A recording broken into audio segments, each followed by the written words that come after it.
नमस्कार, मी अमोल जोशी. रोखोकमध्ये आपलं स्वागत.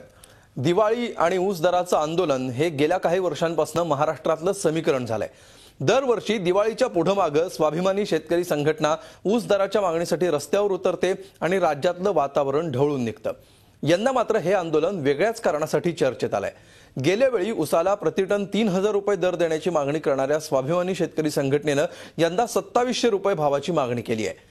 गेल्या वर्षीपेक्षा कमी दराची मागणी केल्यामुळे शेतकऱ्यांसह सर्वांनाच आश्चर्य वाटलंय. भाजपसोबत सत्तेत सहभागी असल्यामुळे यंदा आंदोलनाची धार कमी होताना दिसतेय का? केंद्रात सत्तेवर असताना ऊसाला केंद्रातूनच पॅकेज मिळवून देण्यासाठी राजू शेट्टी का प्रयत्न करत नाहीत? या अगोदर बारामती, इंदापूर किंवा कराडमध्ये आंदोलन होत होतं. यंदा मात्र नेते सोडून साखर आयुक्तांसमोर आंदोलन करण्याची भूमिका का घेतली जाते? यंदा ऊसाला नेमका किती दर देणं कारखानदारांना शक्य होणार आहे आणि दरवर्षी आंदोलन करण्याची गरजच पडू नये यासाठी काय उपाय करायला पाहिजेत, यासारख्या प्रश्नांचा वेध घेऊया संघर्ष की सेटलमेंट या खास कार्यक्रमात.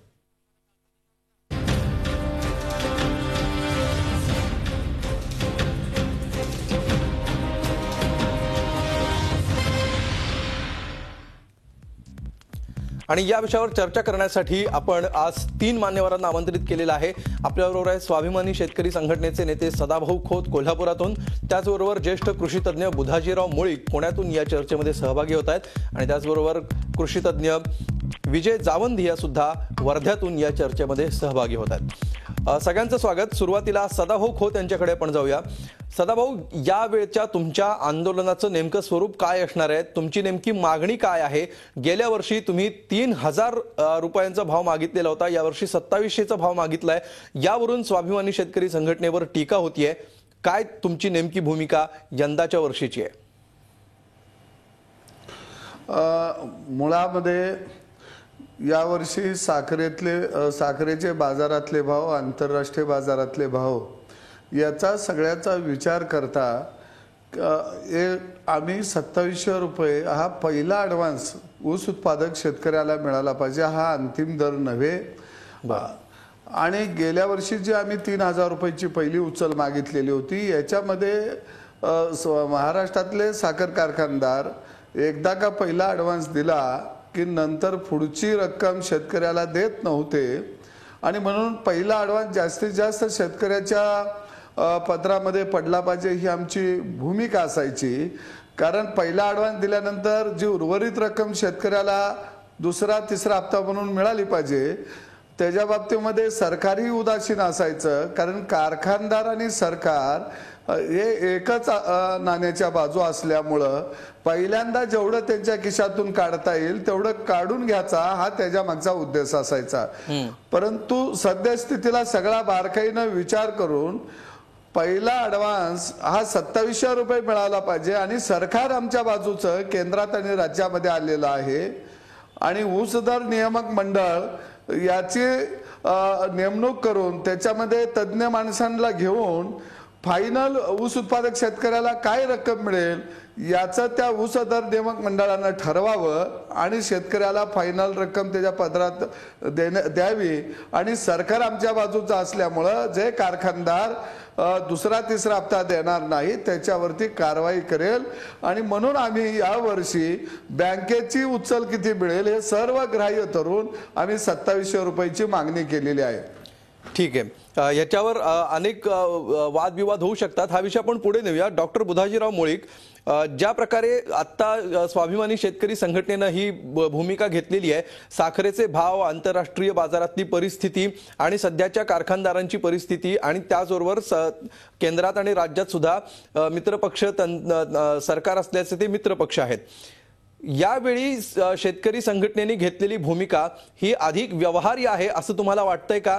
आणि ही व्यवहार्यता ही केवळ आंदोलनाच्या भूमिकेतून आलेली आहे की राजकीय तडजोडीतून आलेली आहे, गरजेपोटी आलेली आहे असं तुम्हाला वाटतं?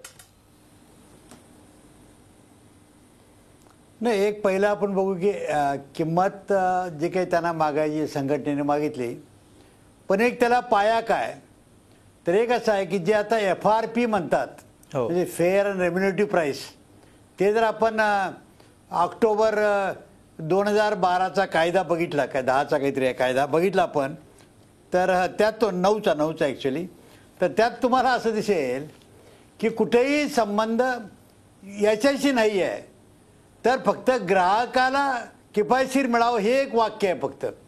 पहिला पॅरामीटर काय त्याला, तर उत्पादन खर्च 100% धरला पाहिजे. दुसरा, शेतकऱ्याला तो धोका पत्करत असल्यामुळं त्याला फायदेशीर दर मिळाला पाहिजे.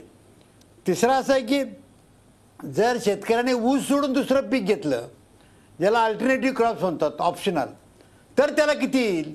तर द्राक्षे घेतली, माझ्या गावी शिरोळा 8 एकर ऊस, समजा 8 एकर दुसरं पीक घेतलं, मला किती मिळतील.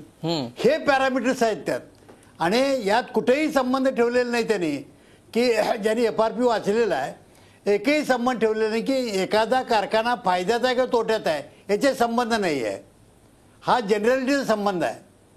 हां, आणि जे काही म्हणतात SNP पुरी होती, जे काही लेवीचे वगैरे पैसे होते ना, ते केंद्र सरकार राज्य सरकारला सरळ देतं ना.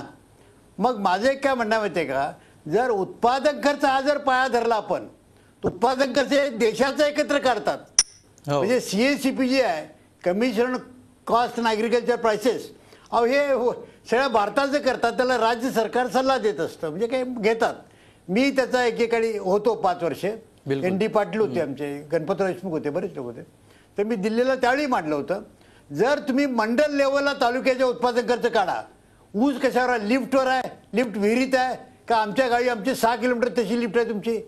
उत्पादन खर्चा भागाभागात, हा गावागावात हा बदलत असतो. म्हणून व्यवहारी आमचं काय म्हणणं होतं की तुम्ही एकदा उत्पादन खर्च प्रत्येक वर्षाला मंडल लेवलला करा, मग त्या उत्पादन खर्चामध्ये मालकाची मजुरी धरा तुम्ही. बिलकुल. उत्पादन हा सगळा हिशोब कसा काढायचा याविषयी आपण बोलूयाच. मात्र सध्या आपण जो विषयावर चर्चा करतो आहे की लोकांना प्रश्न पडलाय की गेल्या वर्षी 3000ची मागणी आली होती, यावर्षी 2700ची मागणी आली. याला जी कारणं दिली जातात ती किती लॉजिकल आहेत याविषयी आपण बोलूया. विजय जावंदिया, तुम्हाला याविषयी काय वाटतंय? 3000 वरून 2700ची मागणी, हा त्यांची संघटना म्हणून त्यांचा वैयक्तिक प्रश्न आहे असं जरी आपण समजलं तरी सुद्धा ही मागणी तर्कदृष्ट्या, तार्किकदृष्ट्या बरोबर आहे, योग्य आहे असं तुम्हाला वाटतंय का? मला काय वाटतंय की सगळ्यात पहिले माझ्या या सगळ्या सहकाऱ्यांनी, राजीव शेट्टी असो की सगळे शेतकरी स्वाभिमानी शेतकरी संघटनेचे नेते असोत, यांनी काही गोष्टी मान्य करायला पाहिजेत. मुक्त अर्थव्यवस्था म्हणून यांनी शरद जोशींच्या सोबत ढोल पिटलेत आणि सरकारची काही गरजच नाही आणि जागतिक बाजारात आम्हाला सगळा चांगला भाव मिळेल आणि त्या आधारावर आमचे प्रश्न सुटतील, हे जे ढोल वाजवलेत ती चूक झाली, हे मान्य करायला पाहिजे. आज जागतिक बाजारात $450 प्रति टन इतका साखरेचा भाव कमी झालेला आहे. 61-62 रुपये डॉलरच्या हिशोबानं आज 25-26 रुपये किलो जागतिक बाजारातला साखरेचा भाव आहे. आणि जर ही साखर मुक्तपणे, मुक्त अर्थव्यवस्थेच्या सिद्धांताप्रमाणे जर देशात आयात होऊ दिली तर ऊस उत्पादकांची काय परिस्थिती होईल याच्याकरता काही इकॉनॉमिक्समध्ये PhD करण्याची गरज नाही आहे. मला काय वाटतं आहे की भारत सरकारनी, मग ते मनमोहन सिंगाचं सरकार असो की मोदी सरकार असो, यांनी देशातल्या साखरेचे भाव टिकवण्याकरता निश्चित काही पावलं उचललेली आहेत. त्यातला साखरेवर 25% आयात कर लावणं, साखर निर्यातीला 3,333 रुपये प्रति टनाची सबसिडी देणं, 7,000 कोटी रुपये साखर कारखान्यांना ऊसाचं पेमेंट करण्याकरता, साखरेचा स्टॉक करण्याकरता मदत करणं, ही सगळी पावलं उचललेली आहेत. प्रश्न काय आहे की एक ऊस उत्पादक वाचला म्हणजे का शेतकरी वाचतो का? आजची परिस्थिती अशी आहे की जागतिक बाजारात कापसाचे भाव 90 सेंटवरनं 70 सेंटवर आले आहे आणि देशातल्या शेतकऱ्यांना हमी भाव सुद्धा मिळत नाहीये. सोयाबीनचे एकरी 2 क्विंटलचं सुद्धा उत्पादन नाही आहे. इतका प्रचंड दुष्काळ महाराष्ट्रात, मराठवाडा आणि विदर्भाच्या भागात आहे. शेतकऱ्यांचा प्रश्न सोडवावयाचा असेल तर पश्चिम महाराष्ट्रातला 13-14% रिकव्हरीचा ऊस उत्पादक शेतकरी आणि मराठवाड्यातला आणि विदर्भातला शेतकरी, याच्यात केवढं मोठं अंतर आहे. अहो, आमच्या भागात तर 1800 रुपये टन फायनल पेमेंट सुद्धा मिळत नाही 6-6 महिने. म्हणून मला काय वाटतंय की शेतकरी संघटनेच्या सगळ्या गटांनी आता हे मान्य केलं पाहिजे की मुक्त अर्थव्यवस्थेमध्ये आमची कोंडी झालेली आहे आणि मगाशी म्हटल्याप्रमाणे शेतकऱ्याची मजुरी धरून या देशामध्ये 5वं वेतन आयोग, 6वं वेतन आयोग लागू झालेला आहे. या 5व्या वेतन आयोगाच्या 6व्या वेतन आयोगाच्या पार्श्वभूमीवर ग्रामीण भागातल्या कष्ट करणाऱ्या माणसाचं कमीत कमी उत्पन्न किती असलं पाहिजे ते हिशेबात घेऊन सगळ्या शेतीमालाचे भाव ठरवण्याचं धोरण जर ठरवण्यात आलं तरच शेतकऱ्यांना न्याय मिळेल, नाही तर मग कधी 3,000 कधी 5,000 कधी 6,000 अशा मागण्या होत बिलकुल, खूप राहतील. महत्त्वाचे दोन मुद्दे नेत्यांचं तुम्ही- भलं होईल. बिलकुल. मी तर नेहमी म्हणतो की नेता मना रहे दिवाळी, किसानों का बज रहा है दिवाला, ही वास्तविकता आमच्या देशामध्ये. बिलकुल, आणि ही दूर कशी करता येईल याविषयी आपण पुढच्या भागांमध्ये चर्चा करणार आहोतच. या आंदोलनाविषयी सुद्धा चर्चा करणार आहोत. बदललेल्या सत्ता समीकरणांमुळे चित्र कसं बदलत चाललेलं आहे याची सुद्धा आपण चर्चा करूया एका ब्रेक नंतर.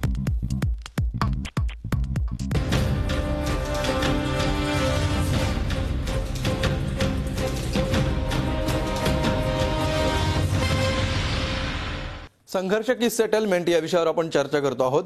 सदाभाऊ खोत, जर संपूर्ण पश्चिम महाराष्ट्रात तुम्ही बघितलं, तुम्ही त्या परिसरातले नेते आहात, तिथल्या शेतकऱ्यांशी तुमचा जवळून संपर्क आहे, पण आता अशा प्रकारे 3,000 वरून तुम्ही तुमची मागणी 2700वर आणल्यामुळं तिथल्या परिसरातल्या काँग्रेस राष्ट्रवादीच्या नेत्यांना ज्या प्रकारे तुमच्यावर टीका करण्याची संधी तुम्ही दिलेली आहे, त्या भागामध्ये पोस्टरबाजी सुरू झालेली आहे. 3,000 पेक्षा खाली सेटलमेंट करायची नाही अशा प्रकारे तुम्हाला खिजवणारी पोस्टर्स वेगवेगळ्या भागात पश्चिम महाराष्ट्रातल्या लावण्यात आल्याचं आम्हाला समजतं आहे. अशा परिस्थितीमध्ये केवळ संघटनेकडून राजकीय पक्षाकडचा प्रवास झाल्यामुळे आणि आता राजकीय भूमिका आल्यामुळे तुमच्या भूमिकेत फरक पडताना दिसतोय असं लोकांना वाटायला लागलेलं आहे. काय यावर तुम्ही स्पष्टीकरण द्याल? मुळामध्ये आजचा जो विषय आहे तो संघर्षाचा सेटलमेंट हा शब्दच मुळामध्ये चुकीचा आहे. आम्ही सेटलमेंट करून आंदोलन जर करत असतो तर 2 शेतकऱ्यांचा बळी आंदोलनामध्ये गेला नसता. स्वतः राजू शेट्टी असतील, मी असेल, आम्ही येरवड्याच्या जेलमध्ये दिवाळी केलेली आहे. 307 पासून 302 पर्यंतचे गुन्हे आमच्या अंगावरती आहेत. आणि गेले इथं आदरणीय जावंद्या साहेब आहेत, त्यांच्या विचारानं खऱ्या अर्थानं ज्या काळामध्ये सांगली कोल्हापूरला मेळावे झाले त्यावेळी आम्ही चळवळीमध्ये आलो. आमच्या ओठावरती मिसरूक सुद्धा फुटलेली नव्हती. आणि यावेळी जे आंदोलन आम्ही 27चा दर जाहीर केला, काही मंडळी 3,000 3,500ची भाषा करत आहे, याला पाठिंबा राष्ट्रवादीचा मोठ्या प्रमाणामध्ये या लोकांना आहे की जेणेकरून चळवळी मोडून काढायच्या. नाही, पण हा प्रश्न सदाभाऊ, हा प्रश्न जो जनतेला पडलेला आहे. गेल्या वेळची तुमची आंदोलनं जर आपण बघितले तर तुम्ही इंदापूरला आंदोलनाला बसलेला होतात, बारामतीला आंदोलनाला बसला होता, गेल्या वेळी तुम्ही कराडमध्ये मुख्यमंत्र्यांच्या गावात आंदोलन केलेलं होतं. यावेळी तुम्ही काय करणार आहात? नाही, मुळामध्ये साहेब तुम्हाला मी अगदी सांगेन नम्रपणानं की इथं आदरणीय बुधाजीराव मुळीक साहेब आहेत, आम्ही त्यांना गुरुस्थानी मानतो. खरं जर बघितलं त्यांचा माझ्यापेक्षा अभ्यास जास्त आहे. परंतु गेल्या वेळची जी आंदोलनं झाली, आम्ही जो दर मागितला, कारण केंद्र सरकारनं प्रचंड प्रमाणामध्ये इथं साखर असताना सुद्धा साखर आयात केलेली होती आणि इथले साखरेचे बाजारपेठेतले भाव पाडलेले होते. परंतु खऱ्या अर्थानं मोदी सरकार, भाजपचं सरकार, एनडीएचं सरकार केंद्रामध्ये आल्यानंतर साखरेच्या बाबतीमधलं, ऊस उत्पादकाच्या बाबतीमधली काही धोरणं त्यांनी चांगल्या पद्धतीने हाताळायला सुरुवात केली. सरकार नवीन आहे, राज्यातलं सरकार आता नुकतंच आलेलं आहे, 2 दिवस झालं खातं वाटप झालेलं आहे. आम्ही सहकार मंत्र्यांच्या बरोबर बोललेलो आहोत. आणि दुसरी एक बाजू आपल्याला समजावून घ्यावी लागेल. पूर्वी 8.5% रिकव्हरीचा बेस धरून ऊसाचा दर ठरवला जायचा, परंतु तो 8.5% रिकव्हरीचा बेस असताना तो 9.5% रिकव्हरीचा बेस केला आणि त्याचा परिणाम FRP मध्ये शेतकऱ्याचा जवळजवळ 250 रुपयाचा ते 200 रुपयाचा तोटा शेतकऱ्याला सहन करावा लागला. हे धोरण शरद पवारांनी राबवलं, याच्यावरती कोण बोलत नाही. बरोबर आहे. पण मग मागच्या आंदोलनावेळी केंद्रातनं पॅकेज जाहीर केलेलं होतं शरद पवारांनी. यावेळी केंद्रामध्ये स्वतः राजू शेट्टी खासदार आहेत. असं असताना आता दिवाळी झाली, हंगाम सुरू झाला आणि आता पुन्हा दराची भाषा केली जाते. सरकार सत्तेवर आता 4-5 महिने होऊन गेलेले आहेत. यावेळी आंदोलनापर्यंत किंवा अशी मागणी करण्यापर्यंतचा टप्पा न गाठता अगोदरच या सगळ्या गोष्टी करून घेतल्या असत्या तर ही वेळच आली नसती असं नाही का वाटत तुम्हाला? नाही, मुळामध्ये राज्य सरकारनं खऱ्या अर्थानं हा प्रश्न हाताळायला पाहिजे होता. आणि म्हणून मी मगाशी उल्लेख केला, ऊस दर नियामक मंडळ जे आहे ते ऊसदर नियामक मंडळ याची एकही बैठक झाली नाही, याच्यावर कुणाला नेमलं गेलं हे सुद्धा महाराष्ट्रातल्या जनतेला माहित नाही. आणि मला महत्वाचं सांगायचं आहे की 2002 साली ज्यावेळी आम्ही ऊसाचं आंदोलन केलं त्यावेळी एसएमपी सुद्धा, आधारभूत किंमत सुद्धा हे कारखानदार शेतकऱ्याला देत नव्हते. त्यावेळी 460 रुपये पहिला ऍडव्हान्स सरकारने जाहीर केलेला होता आणि एसएमपी होती 675 रुपये.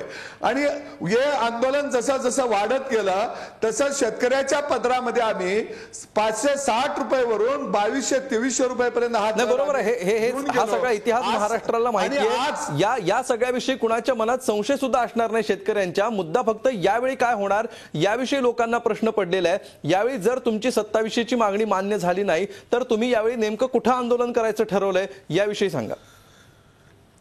नाही सर, मुळामध्ये 9.5% रिकव्हरीला यावर्षी FRP बसत आहे 2200 रुपये आणि 12% रिकव्हरीला FRP बसत आहे 2780 रुपये आणि 1% रिकव्हरीला 232 रुपये. काय भागामध्ये 12.5-13% पर्यंत रिकव्हरी आहे. म्हणजे आम्ही जो 2700 रुपयाचा भाव मागितला तो जवळजवळ FRPच्या जवळ आहे. परंतु यांचा जो तोडणी वाहतुकीचा खर्च असेल, यांनी काढलेलं कर्ज असेल साखर कारखानदारांनी, त्याचं व्याज असेल, ते कर्जाचं व्याज आम्ही का द्यावं? यांनी जर उधळपट्टी केली असेल तर त्याला जबाबदार आम्ही नाही, त्याला जबाबदार कारखानदार आहेत. आणि म्हणून गेल्या वेळी सरकार आमचं ऐकत नव्हतं. कापूस आंदोलन असेल, दुधाचं आंदोलन असेल, प्रत्येक वेळी शेतकऱ्याला गोळ्या घाला, त्याच्या पाठीवर सदाभाऊ तुमचं सगळं म्हणणं बरोबर आहे. मला फक्त 2च प्रश्नांची उत्तर द्या. आता जो FRPचा मुद्दा तुम्ही काढला हा हिशोब गेल्या आंदोलनाच्या वेळी तुम्ही जनतेसमोर मांडलेला होतात का? आणि यावेळी तुमची मागणी मान्य झाली नाही तर तुम्ही काय करणार आहात? नाही, गेल्या वेळचा FRP केंद्र सरकारनं वाढवलेला नव्हता. यावेळी मोदी साहेबांच्या सरकारनं FRP वाढवलेला आहे. आणि दुसऱ्या बाजूला राज्य सरकार आमच्या बरोबर चर्चा करायला तयार आहे. म्हणून आम्ही सरकारला तारीख 25 तारखेचा अल्टिमेट दिलेला आहे.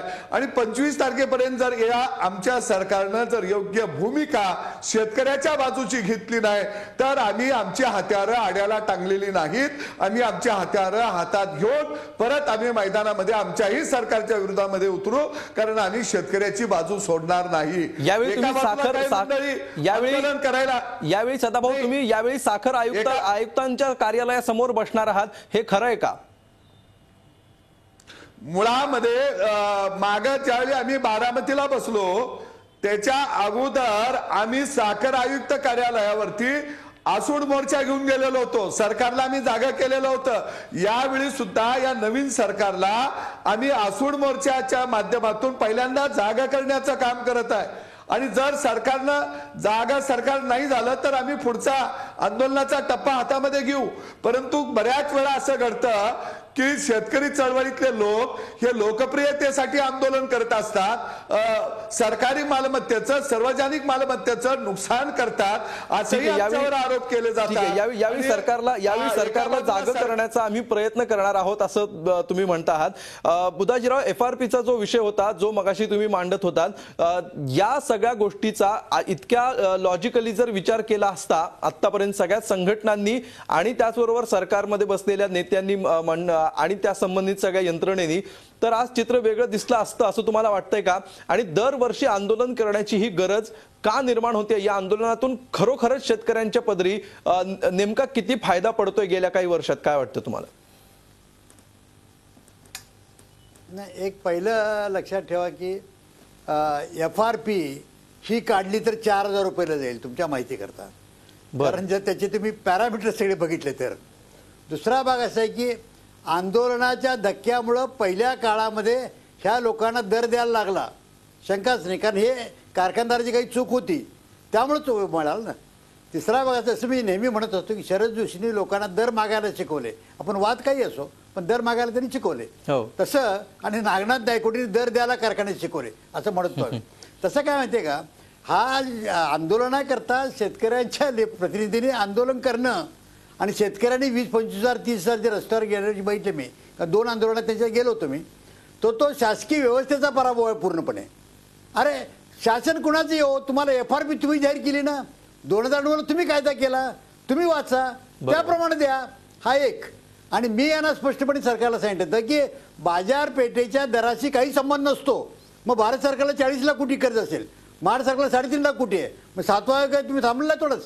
तसं नसतं. उत्पादन खर्चावर संबंध असतो. मग यांना उपाय सांगितला होता मी तुमच्या माहिती करता. मी त्यांना म्हटलं होतं की खरं government has to act as intervener. ते मध्यस्थ म्हणून काम केलं पाहिजे, सरकारचं कामच आहे ते. आता दुसरा एक भाग असा आहे तो मोठा, मला अजून कळत नाही ते 10% आता इथेनॉलला ब्लेंडिंग केलं. इथेनॉल ब्लेंडेड EBP म्हणतात पेट्रोल. हो, मी 97 साली सांगितलं होतं हे जर 25% केलं तुम्ही तर तुमच्या माहिती करता अहो आता सुद्धा तुम्हाला $60 येईल. बिलकुल. बुधाजीराव मुळीक यांचा आवाज आपल्यापर्यंत पोहोचत नाही. ही चर्चा आपण अशी सुरू ठेवूया. हा जो महत्त्वाचा मुद्दा त्यांनी उपस्थित केलाय की FRP हा मुळात उत्पादन खर्च हा एकमेव निकष धरून काढला जायला हवा की ज्याप्रमाणे आंतरराष्ट्रीय बाजारातले साखरेचे भाव आणि इतर मुद्दे मांडले जात आहेत त्यानुसार काढायला हवा. या सगळ्याविषयी आपण चर्चा करूया. एक ब्रेक घेऊया आणि ही चर्चा सुरू ठेवूया.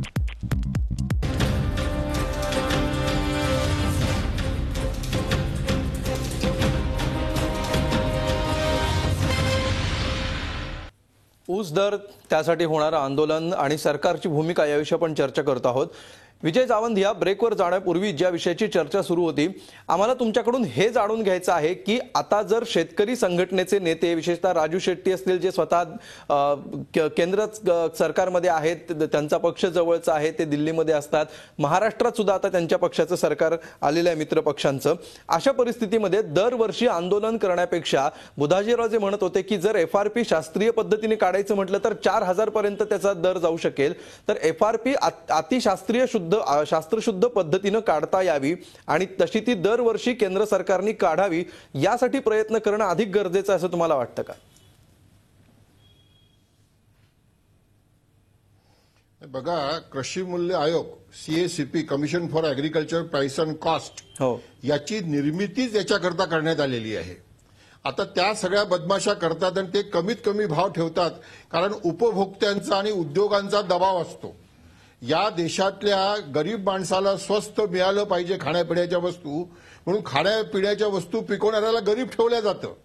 गरीबाला धान्य स्वस्त मिळालं पाहिजे, वाद नाही, पण त्याच्याकरता धान्य उत्पादकांना गरीब का राहावं हा प्रश्न मी डॉक्टर मनमोहन सिंग जेव्हा माझ्या गावात 30 जून 2006 आले होते तेव्हा मी विचारला होता. म्हणून बुधाजीराव मुळीक जे म्हणतात ते बरोबर आहे की ऊसाचा FRP 4,000 रुपये येऊ शकतो, कापसाचा उत्पादन खर्च 7,000 रुपये 8,000 रुपये क्विंटल येऊ शकतो, ज्वारीचा उत्पादन खर्च 3,000 3,500 रुपये येऊ शकतो. पण मग प्रश्न असा आहे की हा बाजारात मिळणार कसा? बुधाजीराव मुळीकांसारख्या इकॉनॉमिस्टकडनं मला याचं उत्तर पाहिजे. सरकारने सगळं दिला पाहिजे, मला मंजूर आहे, 5वं वेतन आयोग 6वं वेतन आयोग तुम्ही देता, मग हे का देत नाही? प्रश्न काय आहे, आम्ही नेते सुद्धा अनेक गोष्टी चुकीच्या सांगतो शेतकऱ्यांना. आता इथेनॉलचा मुद्दा, बिलकुल. विजय जावंद यांचा संपर्क तुटलाय, मात्र त्यांनी जो प्रश्न उपस्थित केलाय त्याचा अगदी थोडक्यात आपण उत्तर घेऊया बुधाजीरावांकडून. बुधाजीराव,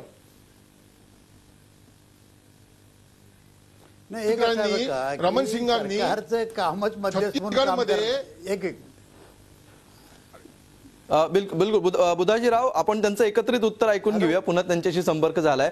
जावंद सर, तुमचा मुद्दा पूर्ण करा. मला ऐकू द्या. हा, नाही, मी हे सांगत होतो की भाजपच्या छत्तीसगडच्या मुख्यमंत्र्यांनी जेट्रोफाचे ढोल वाजवले होते, त्याच्यापासून डिझेल तयार करू म्हणून सांगितलं होतं. त्यांनी एक घोषणा दिली होती की अब तेल नहीं आएगा खाड़ी से, तेल आएगा बाड़ी से. काय झालं? आता रमण सिंग त्या जेट्रोफाचं नावही घेत नाही. इथेनॉल जर $115 क्रूड ऑइल जर $86 येत असेल आणि ते $60 येणार असं होणार असेल तर मग इथेनॉल हे फिजिबल कसं होणार आहे सबसिडी शिवाय?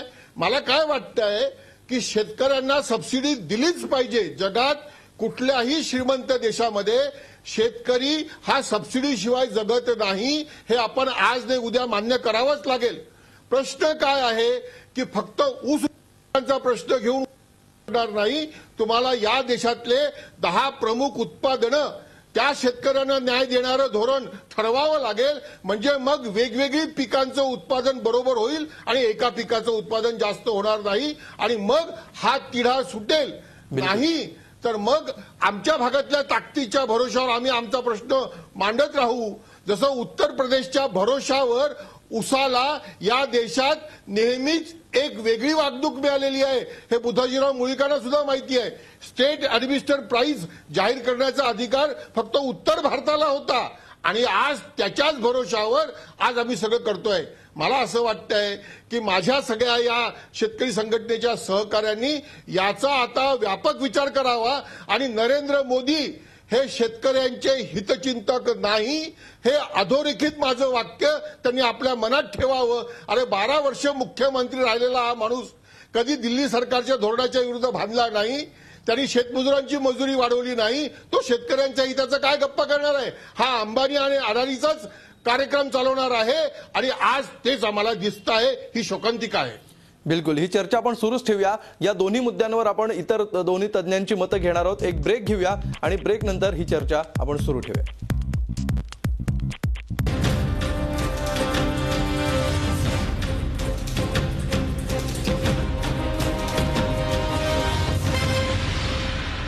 संघर्ष की सेटलमेंट याविषयी आपण चर्चा करतो आहोत. ऊस दर, त्यासाठीचं आंदोलन आणि सरकारची भूमिका. डॉक्टर बुधाजीराव मुळीक, ब्रेकवर जाण्यापूर्वी विजय जावंदे यांनी काही प्रश्न उपस्थित केले होते, त्याविषयी तुमच्याकडून थोडक्यात उत्तर आम्हाला अपेक्षित आहे. त्यातला जो मुख्य मुद्दा होता की तुम्ही जरी म्हणताय की FRP 4,000 रुपयेपर्यंत निघू शकते, पण ती बाजारात नेमकी शेतकऱ्यांना मिळू शकते का, ती कशी मिळणार? आणि दुसरी गोष्ट, नरेंद्र मोदी सरकारचं ट्रॅक रेकॉर्ड लक्षात घेता किंवा भाजपचं एकंदरीत ट्रॅक रेकॉर्ड लक्षात घेता शेतकऱ्यांविषयीचं धोरण किंवा यावेळी अशा पद्धतीने पुढच्या 5 वर्षांमध्ये गेल्या वेळेपेक्षा काहीतरी अधिक शेतकऱ्यांच्या हाताला लागेल, शेतकरी मुख्य प्रवाहात येऊ शकेल असं तुम्हाला वाटतं का? नाही, पहिला भाग असा आहे की जे विजयराव म्हणाले ना, तो बिलकुल. बुधाजीराव मुळीक यांचा पुन्हा एकदा संपर्क तुटलेला आहे. काही वेळात आपण पुन्हा एकदा त्यांच्याशी संपर्क साधायचा प्रयत्न करूया. सदाभाऊ, ज्या प्रकारे आंदोलनाची ही दिशा सुरू आहे, तुम्ही शरद जोशींच्या नेतृत्वाखाली सुद्धा काम केलेलं होतं, त्यांचं आंदोलन जवळून बघितलेलं होतं. ज्यावेळी एखादी संघटना ही राजकारणामध्ये जाते आणि त्यातले मुख्य नेते हे ज्यावेळी राजकीय प्रवाहात जाऊ लागतात, त्यानंतर त्या संघटनेमध्ये नेमकं काय होतं हे सुद्धा तुम्ही बघितलेलं आहे. तीच गोष्ट आता स्वाभिमानी शेतकरी संघटनेच्या बाबतीत होतीये असं तुम्हाला वाटतंय का? मुळामध्ये एक आपल्या लक्षात आणून देऊ इच्छितो की ज्यावेळी कांद्याचे भाव पडले त्यावेळी तातडीनं आंदोलनामध्ये आम्ही उतरलो आणि लगेच नाशिक जिल्ह्यामध्ये ठिकठिकाणी बोर्ड लागलेले होतं की साहेब तुम्हाला आम्ही मतदान केलं नाही, आमची चूक झाली. परंतु हे एका बाजूला बोर्ड लावण्याचं काम, लोकांच्या मध्ये अफवा पसरवण्याचा व्यवस्था ही पद्धतशीरपणे वर्षानुवर्ष चालत आले. परंतु 15 वर्षामध्ये कांद्याचा भाव हा त्याची किमान आधारभूत किंमत ठरली गेली पाहिजे अशा पद्धतीचा निर्णय यांना 15 वर्षामध्ये घेता आला नाही. परंतु लगेच सरकार बदलला, भाव पडला की लगेच चूक झाली हे मात्र बोर्ड लागले. दुसऱ्या बाजूला मला एक सुचवायचं आहे की आदरणीय मोदी साहेबांचा कारभार 15 वर्षाचा आणि त्यांनी शेतकऱ्यांचे किंवा शेतमजुरांची भूमिका घेतली नाही असं जावंदे साहेब म्हटले. मी त्यांची माफी मागतो, ते ज्येष्ठ आमचे नेते आहेत. परंतु गुजरातमध्ये गणदेवी सहकारी साखर कारखाना आहे, या कारखान्यानं गेल्या वर्षी 2650 रुपये दिलं आणि त्याच्या गेल्या वर्षी 3200 रुपये ऊस उत्पादक शेतकऱ्याला भाव दिलेला आहे. त्या ठिकाणी शेतकऱ्यांना 24 तास वीज दिलं जाते. त्या ठिकाणी वाळवंटामध्ये सुद्धा पाण्याच्या योजना उभा केलेल्या आहेत. म्हणजे एका बाजूला हा विकास झालेला आपल्याला नजरेआड करून चालणार नाही. मुळामध्ये जर साखरेचा दर बिलकुल, या सदाभाऊ तुमच्या याच मुद्द्यावर जावंदे यांना बोलायचंय. जावंदेजी बोला. आणि सदाभाऊ जे म्हणतात की गुजरातमध्ये हा भाव दिला, किती कारखान्याने दिला एक गोष्ट, आणि मग जर हा भाव दिला तर मग तिथल्या शेतमजुरांची मजुरी किती वाढवली, त्यांना काही त्याचा फायदा झाला की नाही झाला हे सांगायला पाहिजे ना. मी सदाभाऊंच्या मार्फत नरेंद्र मोदींना सगळ्या लोकांच्या हिताकरता एक प्रश्न विचारतो की नरेंद्र मोदी साहेब जेव्हा गुजरातचे पहिल्यांदा मुख्यमंत्री झाले तेव्हा गुजरातमध्ये शेतमजुरांची मजुरी किती होती, आणि 12 वर्षानंतर ते जेव्हा देशाचे प्रधानमंत्री झालेत तेव्हा गुजरातमध्ये त्यांनी शेतमजुरांची मजुरी किती वाढवली, आणि या वाढीव मजुरीमध्ये गरिबी कशी हटते, इन्क्लुझिव्ह ग्रोथ कसा होतो ते त्यांनी आम्हाला आणि देशाला समजून सांगावं. आम्ही जगाला गुजरात मॉडेलचा जय जय करू. पण मला काय वाटतंय की आपल्या सोयीच्या राजकारणाकरता संपूर्ण शेतकरी समाजाचा जर बळी देणार असेल, जे शरद जोशीने दिला तो आम्ही सहन नाही केला, आम्ही शांत बसलो लागेल तर, पण तो मुकाट्याने सहन नाही केला. तसंच जर सदाभाऊ तुमच्या हातून होत असेल तर त्याला कोणी माफ नाही करणार. मला काय वाटतंय की नरेंद्र मोदी जर चांगलं काम करणार असतील तर आपण त्यांची जीजी करू. अहो, त्यांनी म्हटलं ना, आम्ही 50% खर्चावर नफा धरून भाव देऊ, पण ते कुठे केलं? 1400 रुपयाचा गव्हाचा हमीभाव 50 रुपयांवरून 1450 केला. काय फरक आहे यांच्यात आणि त्यांच्यामध्ये? फक्त ऊसाच्या भावाचं आंदोलन करून तुम्हाला ऊस उत्पादकांचा नेता होता येईल, पण शेतकऱ्यांचं नेतं स्वतःला म्हणून घेऊ नका. एवढा अन्याय आमच्यावर करू नका, हीच आपल्या चरणी विनंती आहे आमची. बिलकुल. सदाभाऊ, तुमचं उत्तर. मी मुळामध्ये स्वाभिमानी शेतकरी संघटनेनं निवळ ऊस उत्पादकाचं आंदोलन केलं नाही. आम्ही सोयाबीन उत्पादकाचे आंदोलन या राज्यामध्ये केलेलं होतं, कापूस उत्पादकाचे आंदोलन केलेलं होतं. आम्ही असा शेतकरी ऊसाचा आणि कापूस उत्पादक हा आम्ही वेगळा मानत नाही. शेतकरी हा ते कोणतंही पीक असू त्याला बिलकुल. जो मुख्य मुद्दा आहे गुजरातमध्ये नरेंद्र मोदी मुख्यमंत्री असल्यापासून पंतप्रधान होईपर्यंत शेतमजुरांचं नेमकं काय भलं झालं, मजुरीमध्ये किती वाढ झाली असा प्रश्न त्यांनी विचारलेला आहे. कुठल्या एका कारखान्याने भाव दिला एवढ्या कारणासाठी आपण विश्वास ठेवायचा का? नाही, मी त्याच्या संदर्भामध्ये मांडणी करत असताना गुजरातचा विषय आणि नरेंद्र मोदी साहेबांचा विषय निघाला, त्या अनुषंगाने मी बोललो. पण गुजरातमध्ये शेतीच्या विकासाचा दर तर वाढलेला आहे, आपल्याला मान्य करावं लागेल. आणि दुसऱ्या बाजूला गुजरातमध्ये दरडोई उत्पन्न सुद्धा प्रत्येक व्यक्तीचं वाढलेलं आहे, हे आपल्याला मान्य करावं लागेल. मी 100% सगळं बरोबर आहे म्हणत नाही, परंतु जे चांगलं झालेलं आहे ते चांगलं किमान आपण म्हणूया. आणि पुढे सरकारकडून आपण लढाईच्या माध्यमातून असेल, आज हे सरकार केंद्रातलंही नवीन आहे, आपण त्याच्यासमोर आपलं ग्रहण मांडूया. स्वामीनाथन आयोग असेल, श्रीरंगराजन समिती असेल, याची अंमलबजावणी झाली पाहिजे. तुमच्या बोलण्यात सदाभाऊ तुमच्या बोलण्यात मगापासून 3-4 वेळा सरकार नवीन आहे असा उल्लेख येतो आहे. सरकार नवीन असल्यामुळे त्या सरकारला सॉफ्ट कॉर्नर द्यावा अशी तर तुमची भूमिका नाहीये ना? अजिबात नाही. कारण त्यांच्या समोर आपल्या मागण्या काय आहेत हे समजावून सांगावं लागेल त्यांना. या शेती व्यवसायामध्ये जे काही काम लोक करत आहेत, जे काही तज्ज्ञ मंडळी आहेत, यांना वेगवेगळ्या त्या ठिकाणी ज्या कमिटी आहेत त्या कमिटीमध्ये त्यांना सामावून घेऊन त्यांची मतं जाणून घेऊन आपल्याला धोरण तयार करावं लागेल. आणि ती तयारी केंद्र सरकारची आहे, ती तयारी राज्य सरकारची आहे. कारण इथून मागचा सहकार मंत्री सरकारची तयारी आहे असा आशावाद तुम्ही व्यक्त करताय. बिलकुल आशावाद व्यक्त करताय तुम्ही, ही चांगली गोष्ट आहे. आपली वेळ संपत आलेली आहे. डॉक्टर बुधाजीराव मुळीक यांचा पुन्हा एकदा संपर्क झालाय. बुधाजीराव, फार कमी वेळ आपल्याकडे राहिलेला आहे. जो सगळ्यात महत्वाचा प्रश्न आता या चर्चेच्या शेवटी शेतकऱ्यांना पडला असेल की तुम्ही म्हणताय त्याप्रमाणे 4000 पर्यंत FRP खरोखरच मिळू शकते का, आणि ती कशी मिळू शकते, काय करायला लागेल?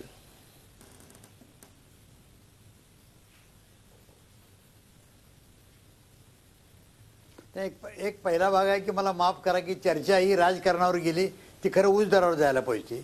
आणि संघटना एखाद्या सर्व बंद केल्या म्हणजे शेतकऱ्याला दर देऊ नये असंही नाही आहे. तिसरा भाग असं की जे विजयराव जावंदे म्हणाले ना, त्यांचं एक बरोबर आहे. अनुदान हे 100% जगभर दिलं जातं. अमेरिकेत त्याला कंझ्युमर सबसिडी म्हणतात आणि निर्यातील दिलं त्यांना एक्सपोर्ट सबसिडी म्हणतात. तर ते सरकारला द्यावंच लागेल. तिसरा एक भाग असा आहे की आता सदाभाऊ बोललेत तर त्यांना माझं म्हणणं एकच आहे की अहो, साखर हे व्यापार मंत्रालयाकडे आहे, शेती उत्पादन धरत नाहीत. 80,000 कोटी साखरेचं उत्पादन ह्या उद्योगाचं हे शेतीमध्ये धरलं जात नाही, हे मी बरेच वेळ सांगालोय. चौथा भाग असा आहे, तुम्ही ड्युअल प्राइसिंग करा. जे कमर्शियल साखर खाणारे 65% साखर आहे त्या लोकांना तुम्ही 65 रुपये द्या आणि तुम्हाला 15 रुपये इतरांना दिलं तरी 40 रुपये मिळते साखरेचं दर. ड्युअल प्राइसिंग जगात स्वीकारलेला आहे. आणि पाचवा असा आहे, तुम्ही 25% इथेनॉलची पॉलिसी घ्या, की तुम्हाला ज्वलन बदल करावा लागत नाही. जगात करतायत. आता अमेरिकेत वगैरे ते GAT पंप लावले त्याने 80% पण ते कंबशन बदलतायत. हे केलं तुमची आयात कमी होईल. आता मी चार्ज करत नाही राजकारणावर, पण एक चार्ज नक्की करतो. जर त्यांनी खरंच 25% जर धोरणात्मक निर्णय घेतला तर म्हणेन यांचा आणि इंधन आयात करणाऱ्यांचा काहीही संबंध नाही. आणि जर घेतला नाही 100% हे त्याच माळ्यातले आहेत. आणि सरकारला द्यावंच लागेल ना, देत नाही असं कसं काय? तुमचं कामच आहे ना, अगोदर शेतकऱ्याचं देणी द्या, मग तुमचं वाटप करून घ्या ना. उत्पादक तो आहे. अहो जर 60 टन उत्पन्न काढलं तुम्ही 4,000 ने दिलं तर ते ₹1.5 उसाला मिळालं, त्याला 12 महिने सांभाळावं लागतं. बिलकुल बिलकुल अहो, त्याचं अत्यंत ना- महत्वाचे मुद्दे त्याचं- बुधाजीराव तुम्ही मांडलेले आहेत आणि नेमके काय उपाय करता येतील हे याच्यातून सगळ्याच महाराष्ट्राला कल्पना आलेली असेल. मात्र अजूनही शेतकऱ्याचा उत्पादन खर्च निघून शेतकऱ्याला फायदा होणं ही गोष्ट प्राथमिकतेवर घेतली जात नाहीये. ही पहिली प्रायोरिटी आत्ताच्या धोरणात तरी दिसत नाही असं सगळ्यांचं म्हणणं आहे. शेतकऱ्यांची उत्पादन खर्च आणि त्यावर शेतकऱ्यांचा फायदा आणि त्यावर शेतकऱ्यांना जो काही पुढचं वर्ष काढण्यासाठी मिळणारा पैसा असेल तो मिळणं महत्वाचं आहे आणि मग नंतर इतर सगळे हिशोब करणं गरजेचं आहे. नवीन सरकार दोन्हीकडे आहे. बघूया यावर्षी नेमकं काय परिस्थितीमध्ये बदल होतो आणि आंदोलन करण्याची ही गरज संपते का. तूर्त या चर्चेमध्ये सहभागी झाल्याबद्दल तीनही मान्यवरांचे धन्यवाद. रोखोकमध्ये आज आम्ही इथेच थांबतोय. ताज्या बातम्यांसाठी पाहत रहा झी 24 तास. रहा एक पाऊल पुढे.